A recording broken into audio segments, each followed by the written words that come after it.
Sir इस बार specifically Rahul Gandhi ने एक बड़ा मुद्दा बनाया वहाँ पे, चाहे वो एप्स्टीन फाइल्स हो, चाहे वो एक किताब जो अनपब्लिश्ड है या उस पर कंट्रोवर्सी हुई, तो और बाहर हमने देखा धरने पे वो बैठ गए और आते जाते लोगों से भी उन्होंने कुछ बिट्टू के साथ जो हुआ, तो इसको आप किस तरह से देखते हैं? ये आपको कैसा लगता है ये एलओपी का बिहेवियर? देखिए, राहुल गांधी जी का बिहेवियर जो है, उसका बर्ताव, वो बचकाना है, चाइल्डिश है।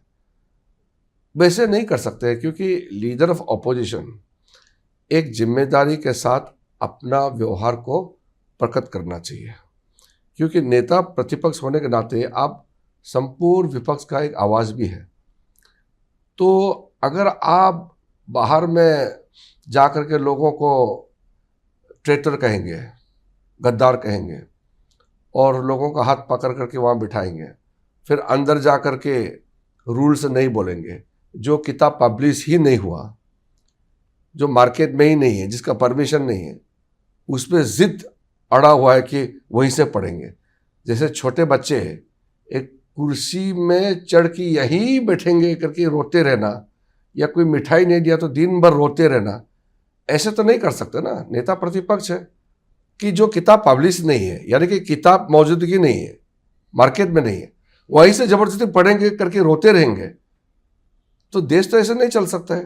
तो ये उसका व्यवहार जो है बहुत ही बचकाना है। मेरा ख्याल से भारत का इतिहास में ऐसा नेता प्रतिपक्ष हमने कभी देखा नहीं।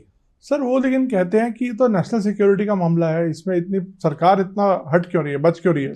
सवाल क्या बात वो कहना चाहता है वो नहीं है। सवाल ये है कि जो किताब प्रकाशित ही नहीं हुए, वहाँ में आप कहते कि आर्मी जनरल ने ये कहा, प्रधानमंत्री ने ये कहा, तो किताब ही नहीं पब्लिश हुआ, आप कैसे कहने देते? अगर हम उसको बिना किताब के उस किताब से कोट करेंगे जो पब्लिश ही नहीं हुआ, तो लोग हमको तो भविष्य में ब्लेम करेंगे ना कि आप संसदीय कार्य मंत्री थे उस समय, और जो किताब प्रकाशित नहीं हुए वहाँ से क्यों कोट करने दिया, तो उसका जवाब कौन देंगे भविष्य में? मुझे अपना बात रखने के लिए अभी तो मैं रख सकता हूँ, जब मैं संसद में नहीं रहूँगा या जब मैं संसदीय कार्य मंत्री नहीं रहूँगा, तब अगर किसी ने आवाज़ उठाया भविष्य में कि किताब पब्लिश होने से पहले या पब्लिश ही नहीं हुए, तो कैसे करके नेता प्रतिपक्ष को उस किताब के कुछ शब्दों को बोलने के लिए मौका क्यों दिया?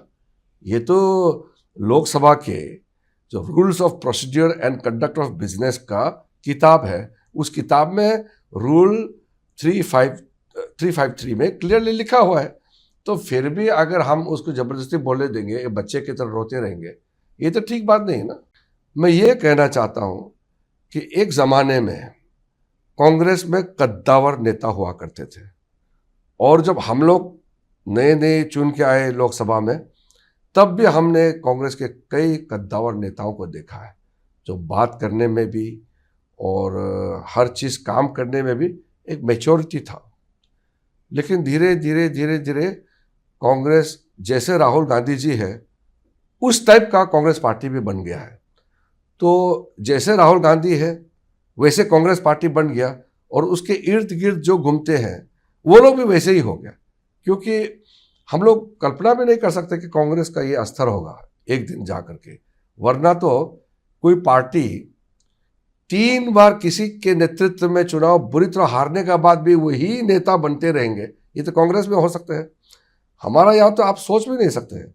आप सोचे बीजेपी का कोई नेता कमान संभाल के 3 बार 100 सीट भी पार नहीं कर पाया, लगातार 3 बार बुरी तरह हार गए, तो वो कैसे नेता बने रहेंगे? ये तो हमारे यहाँ हो नहीं सकते हैं। ये तो कांग्रेस में पता नहीं, कांग्रेस के लोगों को दाद देना पड़ेगा। मैं तो सैल्यूट करता हूँ कांग्रेस के लोगों का पेशेंस को। बार बार हराने के बाद भी राहुल गांधी को ही वो नेता मान करके जिंदाबाद करते रहते हैं। For more of such videos, do like, share and subscribe to ET Now Swadesh.